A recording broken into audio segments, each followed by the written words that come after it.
আসসালামু আলাইকুম ওরহমতুল্লাহি ওবারাকাতুহু। বাইতুল শরফ ইসলামী গবেষণা কেন্দ্র ঢাকা পরিচালিত টক শো অনুষ্ঠান আলোকিত জীবনে আপনাদের স্বাগত জানাচ্ছি।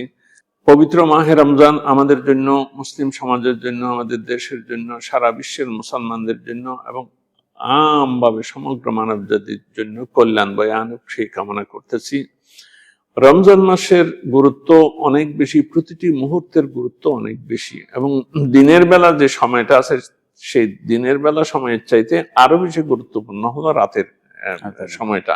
কারণ আল্লাহর কোরআন নাজিল হয়েছে রাতের বেলা, অন্যান্য কিতাবগুলো নাজিল হয়েছে রাতের বেলা, এবং রাতের সাধনাটা অনেক বেশি। আমরা যদি মনে করি যে দিনের বেলা না খেয়ে তাকে রাতে খাওয়ার অনুমতি আছে, কিন্তু রাতের সাধনা অনেক গুরুত্বপূর্ণ। এবং যে শবে কদর আল্লাহ তাআলা মহিমান্বিত রাত, যে একটি রাত 1000 মাসের চাইতে শ্রেষ্ঠ বলে যে রাতের ঘোষণা আল্লাহ পাক পবিত্র কোরআন দিয়েছেন এবং একটি আলাদা সূরা নাজিল করেছেন, সেই রাতটিও রাতের অংশে পড়েছে। এই জন্য আমরা যে মেহমানকে পেয়েছি, মানে ভোলা লালমোহন গাজারিয়া ফাজিল ডিগ্রি মাদ্রাসার প্রিন্সিপাল, এবং ছাত্র আন্দোলনে তার একটা ভূমিকা ছিল, ইসলামী ঐক্য আন্দোলনের কেন্দ্রীয় নেতা হিসেবেও তার একটা অবদান আছে। আমরা তাকে পেয়েছি, তার কাছ থেকে আমরা শুনতে চাইব যে রাতের ইবাদত সম্পর্কে এবং শবে কদর সম্পর্কে আপনি একটু আমাদের শ্রোতাদের উদ্দেশ্যে কিছু বলুন। আলহামদুলিল্লাহি রাব্বিল আলামিন ওয়াল আকিবাতুল লিল মুত্তাকিন ওয়াসসালাতু ওয়াসসালামু আলা আশরাফিল আমবিয়া ওয়াল মুরসালিন ওয়া আলা আলিহি ওয়া সাহবিহি আজমাইন। মুহতারাম, আমাকে যে বিষয় নিয়ে আলোচনা করতে বলেছেন, এটা মানব জীবনের একটি গুরুত্বপূর্ণ অধ্যায়। আল্লাহ রাব্বুল আলামিনের নৈকট্য লাভের জন্য এবং নিজেকে আল্লাহর বন্ধু হিসাবে, ওলি হিসাবে পরিগণিত করার জন্য একটা অপরিহার্য গুণ হচ্ছে রাতের তাহাজ্জুদ নামাজ আদায় করা। আল্লাহ রাব্বুল আলামিন রমজানের প্রতিদিনই তিনি প্রথম আকাশে এসে বান্দাকে ডাক দিতে থাকেন, তোমাদের মধ্যে কে আসো আমার কাছ থেকে রিজিক চাও, আরজু খাও, আমি তোমাদেরকে রিজিক দান করব। তোমাদের মধ্যে কার কি সমস্যা আছে, তুমি কি অসুস্থ বা ওয়ানি, তাহলে তোমাদেরকে আমি রোগ থেকে মুক্তি দান করব। এই সমস্ত করে থাকেন। তা আমি যদি নামাজরত অবস্থায় আল্লাহকে এভাবে ডাকতে পারি, মাহে রমজানের অপরিহার্য একটি অংশ রাতের ইবাদতের মধ্যে একটি হচ্ছে সালাতুত তারাবিহ। সালাতুত তারাবিহ আমাদের আহলে সুন্নাত ওয়াল জামাতের আকীদা অনুযায়ী 20 রাকাত তারাবিহ আমরা আদায় করি। এবং আমরা একটা হাদিস পেয়েছি, রাসূলুল্লাহ সাল্লাল্লাহু আলাইহি ওয়াসাল্লাম বলেছেন যে 1 রাকাত তারাবিহ কেউ যদি আদায় করে তাহলে 70টি ফটক বিশিষ্ট একটি জান্নাত আল্লাহ তাকে দান করবেন। সুবহানাল্লাহ। তাহলে 20 টাকা তারাবিহ করলে কতগুলি জান্নাত আমরা লাভ করতে পারবো, অপরিহার্য একটা অংশ। এবং তারাবিহ পরে যখন বান্দা মসজিদ থেকে বের হয়, আল্লাহ তার জিন্দেগির গুনাহগুলো মাফ করে দেন। তারাবিহ পড়া অবস্থায় আল্লাহর রহমতের ফেরেশতা তাদের জন্য দোয়া করতে থাকেন।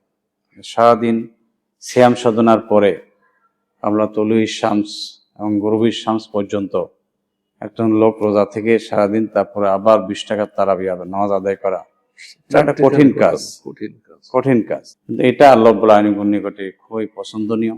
এজন্য আমরা সবাই তারাবির নামাজ যথা সময়ে এবং 20 টাকা তারাবিহ আমরা সবাই কষ্ট করে পড়ার চেষ্টা করবো ইনশাআল্লাহ। এবং আল্লাহর নৈকট্য লাভের জন্য, কেউ আল্লাহর নৈকট্য লাভ হাসিল করতে পারে নাই তাহাজ্জুদ ছাড়া, রাতের ইবাদত ছাড়া। গভীর রাতে আমরা সূরা মুজাম্মিলে আল্লাহ রাব্বুল আলামিন সেখানে স্পষ্ট বলে দিয়েছেন যে নিসফুল লাইল, নবীজিকে লক্ষ্য করে, আবার সুলুসুল লাইল, যে রাতের অর্ধেক অথবা 1/3 তোমাকে আমার জন্য বরাদ্দ করতে হবে, আল্লাহর জন্য বরাদ্দ করতে হবে। এই জন্য আল্লাহ নবী সাল্লাল্লাহু আলাইহি ওয়াসাল্লামকে আল্লাহ নির্দেশও দিয়েছেন যে ফাতাহাজ্জাত বিহি নাফিলাতান। প্রিয় নবীজি সাল্লাল্লাহু আলাইহি ওয়াসাল্লামের জন্য আল্লাহ রাব্বুল আলামিন তাহাজ্জুদ নামাজকে আপনার ওয়াজিব করে দিয়েছেন।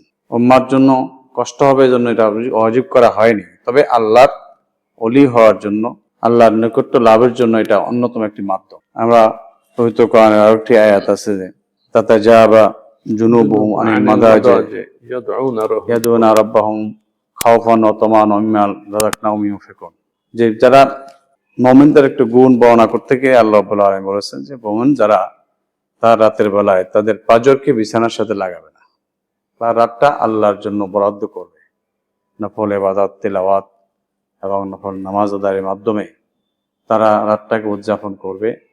এবং আল্লাহ রাব্বুল আলামিনের পক্ষ থেকে যে রিজিক তাকে দেওয়া হয়েছে সামর্থ্য অনুযায়ী সেখান থেকে সে আল্লাহর রাস্তায় ব্যয় করবে।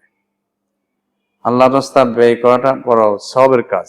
এটা আমাদের সমাজ রাষ্ট্রকে যদি আমরা বলিষ্ঠ রাষ্ট্রে পরিগণিত করতে চাই, আমাদের যেমন যাকাত ব্যবস্থা আছে, এটাকে আমাদের বাস্তবায়ন করতে হবে। তাহলে গরিব দুঃখী অসহায় মানুষের জন্য বাংলাদেশ সরকার যদি আমাদের, বিশেষ করে আমাদের এই দেশটা যদি ইসলামী হতো আর যাকাত ব্যবস্থা যদি আমাদের এখানে প্রতিষ্ঠিত হতো, তাহলে আমাদের এই দেশের আমরা পথেঘাটে যে দারিদ্রগুলো গরিব মানুষগুলো দেখি, এরা থাকতো না, বরং সবাই তারা সামর্থ্য লাভ করতে পারত। এই জন্য রমজান মাসের সাদাকা বেশি বেশি করে সাদাকা করা এবং বিশেষ করে সালাত তাহাজ্জুদ আদায় করা এবং পবিত্র রাতের মধ্যে বিশেষ করে পবিত্র কোরআন তেলাওয়াত করা, এগুলো অত্যন্ত গুরুত্বপূর্ণ কাজ। আমার মাহে রমজানকে আল্লাহর নৈকট্য লাভের জন্য এবং আমাদের আত্মাকে পরিশুদ্ধি করার জন্য এই কাজগুলো আমাদের জন্য একটা মাইল ফলক। এই কাজগুলো আমাদের করতে হবে নিয়মিত। রাসূলুল্লাহ সাল্লাল্লাহু আলাইহি ওয়াসাল্লাম বলেছেন যে কাজ, যে আমলটি নিয়মিত হয় কিন্তু সেটা যদি কমও হয়, তার সেটার মধ্যে মর্যাদা বেশি, শান বেশি, সওয়াব বেশি। আমি একসাথে সারা রাত বসে থাকলাম আর পরবর্তী কয়েক রাত্র ইবাদত করলাম, এমনটি নয়। এই জন্য কম ইবাদত করি কিন্তু সেটা যেন নিয়মিত আমাদের হয়। তাহাজ্জুদ নামাজ আমরা 12 রাকাত না পড়লাম তো 2 রাকাত, 4 রাকাত, 8 রাকাত হলো আমরা পড়ি, কিন্তু আমরা যেন নিয়মিত পড়তে পারি। নিয়মিত ইবাদতের মধ্যে বরকত বেশি। এই জন্য এই কাজগুলো আমাদের করতে হবে আল্লাহর নৈকট্য লাভের জন্য এবং নিজেদেরকে ইনসানে কামিল হিসাবে পরিগণিত করার জন্য আমাদেরকে এই কাজটি করতে হবে। এবং শুধু নিজে নয়, অন্যদেরকে এই কাজগুলো করার জন্য আমাদেরকে উৎসাহিত করতে হবে। জি, ধন্যবাদ। অনেক সুন্দর বলেছেন আপনি। আমরা পবিত্র মাহে রমজানের রাতের অংশটা যাতে ভালোভাবে কাজে লাগাতে পারি, সেভাবে উৎসাহ উদ্দীপনামূলক আপনি কথা বলেছেন। তাহাজ্জুদের নামাজ আছে, তাহাজ্জুদের নামাজ সারা বছরই পড়তে হয় এবং এই রমজানে একটা সুযোগ আছে, যেহেতু আমরা সেহরের জন্য উঠি, তাহলে তাহাজ্জুদ তো ফাঁকে একটু সময় বেশি থাকলে 8 রাকাত পড়লাম, নাহলে অন্তত 2 রাকাত হলেও। এইভাবে যদি একটা অভ্যাস গড়ে তুলতে পারি, তাহলে আল্লাহর ওলি হওয়ার, আল্লাহর সান্নিধ্য অর্জনের, আল্লাহর নৈকট্য লাভের যে একটা মোক্ষম একটা হাতিয়ার, যে উসিলা আছে, তার জন্য সেটা আমাদের অভ্যাসে পরিণত হবে। এই সুন্দর অভ্যাসটা আমাদের অর্জিত হবে। আর বিশেষ করে নামাজরত অবস্থায় কোরআন শরীফের তেলাওয়াত শোনার যে ব্যবস্থা তারাবি নামাজের মাধ্যমে আছে, সেটাকেও আমাদেরকে গুরুত্ব দিতে হবে। এবং একই সাথে আমরা বলতে চাই যে সামনে যে শবে কদরের যে দশক আছে, 21, 23, 25, 27 তারিখ রমজানের বেজোট রাতগুলোতে ইতিকাফের মাধ্যমে, আর ইতিকাফ যদি কার সম্ভব না হয়, তবুও ওই রাতগুলোতে মসজিদে বা জাগ্রত অবস্থায় কিয়ামুল লাইল ইবাদত বন্দেগীর মাধ্যমে আমরা কাটাতে পারি, সেই তৌফিক আল্লাহ পাক সুবহানাহু ওয়া তাআলার কাছে আমরা কামনা করতেছি। আজ এখানে শেষ করছি। আসসালামু আলাইকুম ওয়া রাহমাতুল্লাহি ওয়া বারাকাতুহু।